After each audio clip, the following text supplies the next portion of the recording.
Κυρίες και κύριοι, αγαπητοί φίλοι, καλό μήνα, καλό φθινόπωρο πριν από οτιδήποτε άλλο. Σας καλωσορίζω με ιδιαίτερα αισθήματα στη σημερινή συνέντευξη τύπου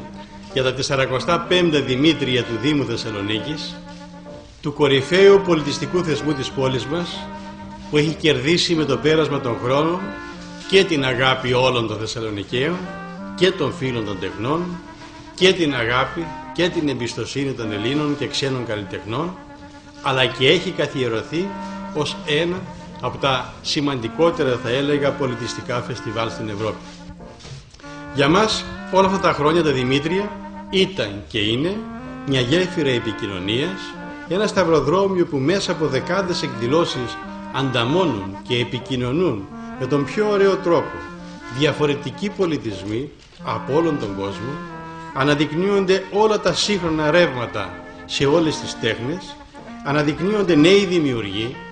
το κοινό έχει την ευκαιρία να δει από κοντά καταξιωμένους παγκοσμίως καλλιτέχνες, δίνουμε την ευκαιρία σε ντόπιες δημιουργικές δυνάμεις να εκφραστούν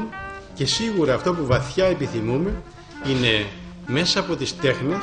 να φανερωθούν αξίες και ιδανικά,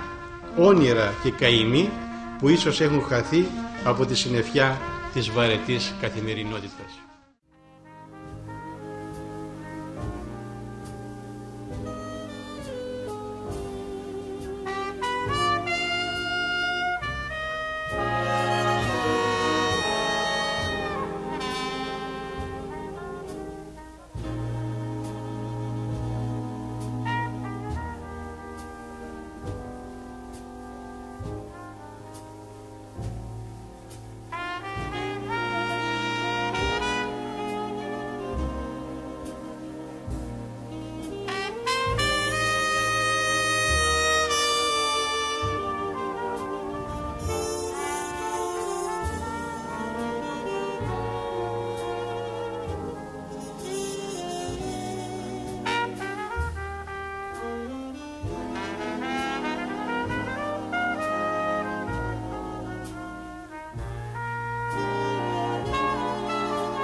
Καλησπέρα.